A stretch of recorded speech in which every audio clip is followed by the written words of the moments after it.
Okay, so I've been paying attention to some of the posts, well, all of the posts that have recently gone up the last few days on FMK YouTube channel as well as on the blog, and I've had a lot of thoughts regarding those posts, and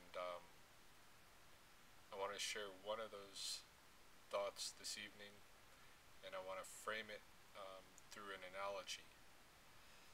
Now, what I've heard in those posts, and these are some of the Philosia posts, what I've heard underlying it is there's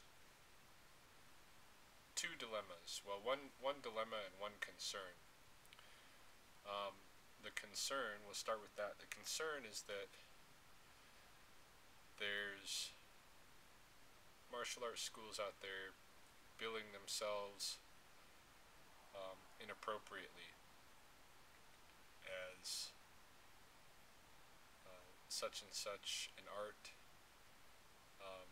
when that art belonged to a particular person and was never intended to be franchised as a style. So that's one concern.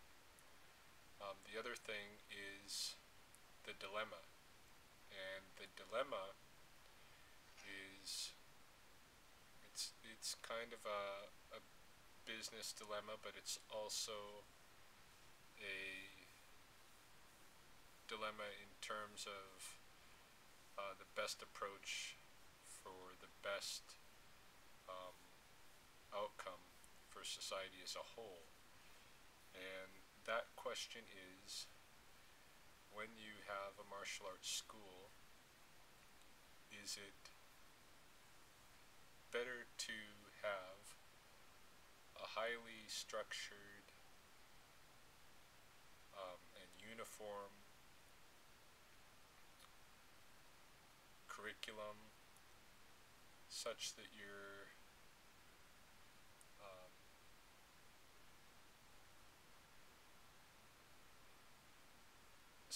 you're showing that uniformity so everybody recognizes, oh, that's such and such martial art, um, in the hopes of being able to spread more widely the teachings of that martial art, right? That sometimes that structure and uniformity, especially if you're going to be dealing with a lot of people and you're going to need multiple instructors and multiple schools and that kind of a thing, then that uniformity and that highly structured approach might, I say might, be necessary. Um, there's that approach versus the other extreme of helping people, helping students learn to express themselves creatively, completely, and having very little imposed structure, that kind of a thing, um, which is something that I never have really run into very much in the martial arts myself, and it's part of what attracts me to the ZMA FMK is the idea of experimenting with just how much creativity can work in a martial arts school. Um, that and I myself, I really agree with a lot of the messages, the underlying understanding that Sifu Freddy is propagating. But anyway, I want to explore that a little bit, just briefly, through an analogy. And what I want to do is I want to compare it concern and dilemma in the martial arts to woodworking arts. And this is an analogy that I have some experience in because I've done a lot of martial arts training and I've have a history of woodworking. Um, so, say I wanted to learn woodworking. There's several different ways I can go about that. I can buy my own tools and just kind of um, experiment, wing it, and learn in the process of working through the wood, in which case the wood is my teacher. And I might, um, doing that, there's going to be a lot of trial and error. Um, and there are probably a lot of techniques and skills that I'll remain unaware of because I'm teaching myself, although it's not necessarily the case. I mean, even an autodidact, somebody that teaches themselves, is going to reference what they can on the internet, in books, videos, and these kind of things. And you might be able to get the skills, the core skills um, from those resources, and not have to have any direct interaction with people. But say I choose a different route. I can go to a community college and take woodworking classes. Or I could apprentice in a small, family-owned cabinet shop. Or I could go to work in a larger, like factory-based furniture shop. And in all of these different scenarios, I can learn woodworking. Um, but each scenario has its benefits and its drawbacks, right? So if I go to the college class and I'm learning woodworking in the college class, the instructor of that shop, say it's Greg's shop. Okay, Greg is he's probably going to start you off in your first class with a with an already planned project that's going to teach you a lot of the basic skills, right? And when I look at martial arts, you know, I see this as well, where you have core skills that you got to learn at first. You got to learn you got to learn stances, you got to learn basic punches and kicks, and just like in the martial arts, in that woodworking class, the instructor is going to have a certain way of performing those basic skills and a certain understanding and rationale about why he performs them those ways. His history of experience with woodworking may tell him that he gets the most success doing something this way, or that if he does something in just this way using this protocol, there's less danger of cutting yourself, getting hurt, these kind of things. So there's gonna be some structure and some rules in the shop, and you're gonna be expected to learn things the instructor's way. Especially in that first semester. But say you continue on, the next semester he might not have a planned project for you. He might say, okay, what do you want to build? Why don't you start building a plan for it, and then he'll review the plan, and then he'll show you where your plan might be flawed. And you have to have a plan of the design and how to build it step by step. And he can show you, where your plan's going to work, where it's not going to work, and then set you off into the shop once the plan is fixed to actually build it step by step. And you'll be gaining maybe more skills than you did in the first project. Maybe the first project was a really nice step ladder, and maybe with that project you learned how to use a planer, you learn how to use radial arm saw, learn how to use belt sander, um, learn how to use a router, learn different types of screws, um, learn how to apply your stain and your finish and all of these kind of things. Um, you learn a lot of basic skills, but maybe you never used because you didn't need it for that project. Maybe you never used a lathe. So in your next project, maybe you have to use a lathe or a table saw or something, a little more dangerous or a little more complex. And so you're picking up more skills. At the same time, though, you have designed this project yourself with some supervision of the instructor. And so on. You can continue like that through, however many semesters. And in a couple of years, you've got your basic skills that at this point you could buy a lot of your own tools and at your house. You could start a little wood shop in your garage, and you would be able to um, come up with your own designs and carry them out from start to finish. And you may still have some trial and error because you didn't learn everything. You don't learn everything in a couple of years. It takes you, you're constantly learning, but you got the basic skills to do the art of woodworking for yourself. So that's one way. Now, say instead of taking those classes, say you decide to go kind of apprentice yourself in a small family shop. Say this is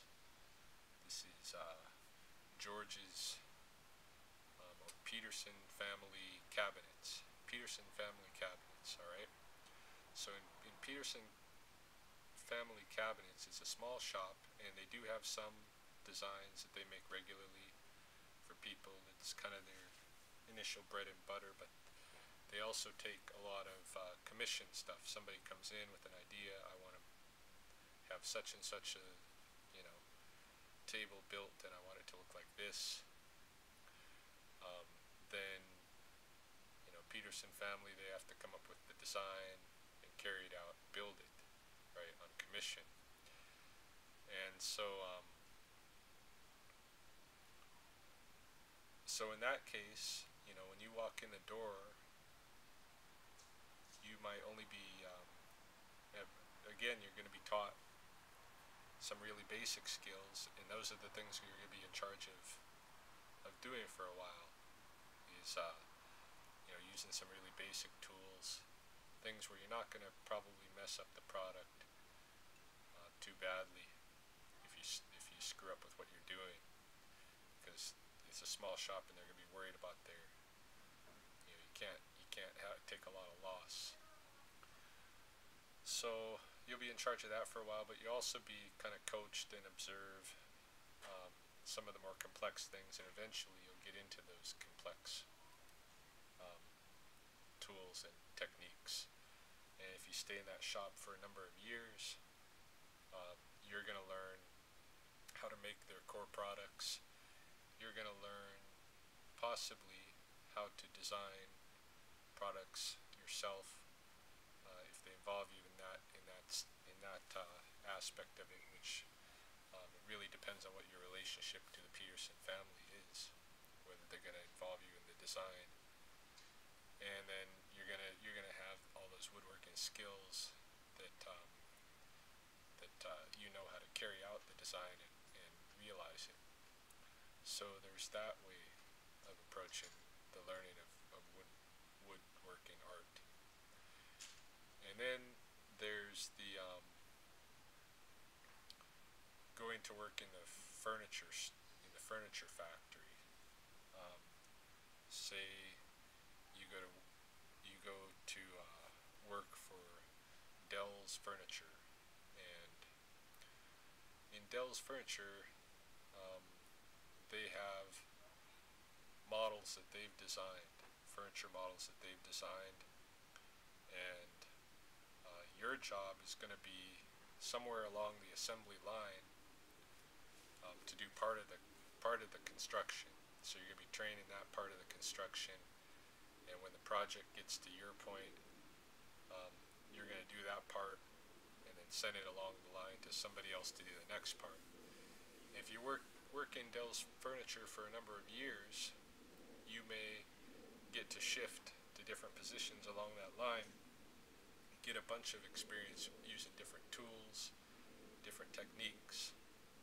You may have that, but you're very unlikely to be involved in the design process of creating new products, and so you don't get any of that education in the creative aspect of the woodwork. So you don't get the art. You don't get the art. Um, you just understand how to make the product that's been pre-designed, and that's kind of the way. In a sense, you might look at a large um, martial arts, like a real popular martial arts style that that is spread around the globe.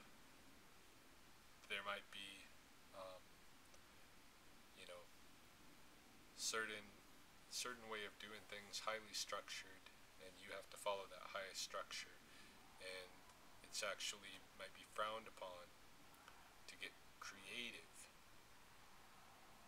And so, whether you're a martial artist or not is kind of debatable in a sense, because you haven't learned the art aspect of it.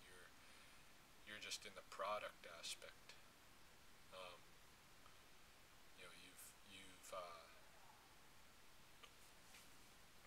you've learned how to execute, how to perform that product, um, that that style. But whether you can go home and create something for yourself is a totally different story. So, for me, um, what I see is that throughout most of the martial arts I've ever encountered, martial arts schools I've ever encountered, um, the creative aspect is pretty limited. Um, you are you are expected to conform to the structure, and this is why I said what kind of attracts me to the ZMA FMK experiment um, is, can you create a family of martial arts trainees and practitioners who are in the business of being creative and being artists? And it's a good question. And can that work as a business is a even tougher question. Now, so this deals partly with the dilemma thing, right? So whether to be highly structured and reach more people, or whether to foster creativity. I guess my opinion is that when it comes right down to it, if you say that you're teaching martial arts, then you have to teach that creative side, right? You have to teach people to be creative, because otherwise you're teaching martial practice, perhaps martial performance, but you're not teaching art, right? Because there's no creative expression involved at all.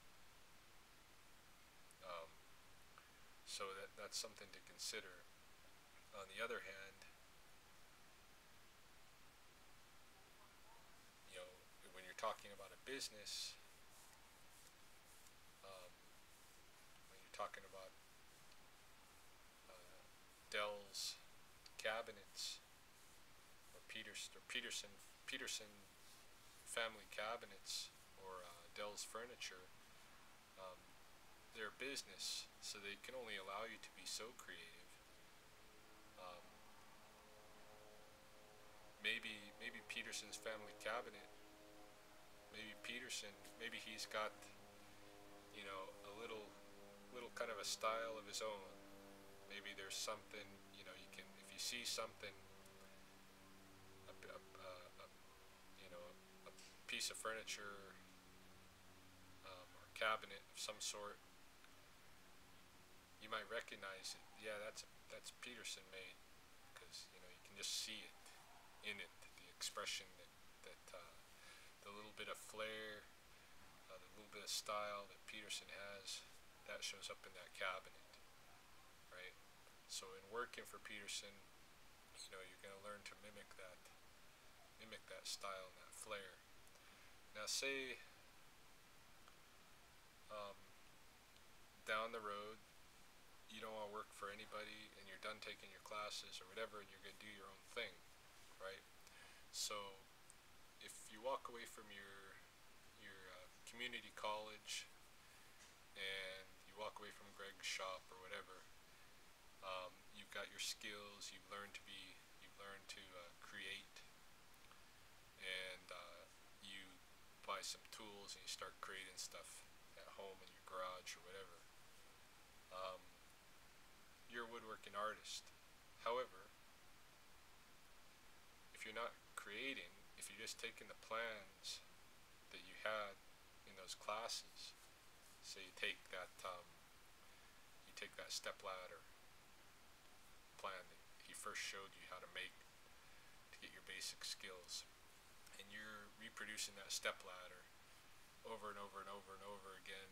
You're just building that step ladder or whatever else you built in that class, and you're not trying to build anything new projects, then that's not artistry. That's just reproduction, right? Um, Now, say the Peterson family cabinets. So you go away from there, and you've learned his little flair, right? Learned his little flair in this. So you start taking some jobs. Some people come to you and say, "Can you build this for me?" Say, "Yeah, I'll build that for you." And so you build it, and you put that little Peterson flair in there, and then you have the audacity even to call it a Peterson family cabinet. Well, you know that's totally unethical, right? Because you made it, and you're not a franchise of Peterson. He never gave you that, right? He never gave you that. So to do that is unethical, even though you may have got all those skills. You're training everything directly from him. Unless you've set yourself up as a franchise for Peterson, which is fine. If you do that, then you can call it a Peterson family cabinet. And Peterson family's business is growing, and there's probably going to be some structure in there, something that that little thing that makes Peterson cabinets unique. You're going to have to keep that. Um, you're not going to be able to get rid of that and exchange it for something that's your own total uniqueness. So you can set up a franchise, but if you don't and you bill it as Peterson family cabinets, then it's completely unethical. It's not a Peterson family cabinet. It's just something you built, and it's your own thing. Um, Same thing with Dell's Furniture. Say you've worked at Dell's Furniture long enough that you've got all the plans, right, for all those models that they regularly produce, and then you go out there and start making those models and billing it as Dell's Furniture with those models. Um, Number one, you're not being an artist, and number two, it's unethical. You're gonna get sued because it's not Dell's Furniture.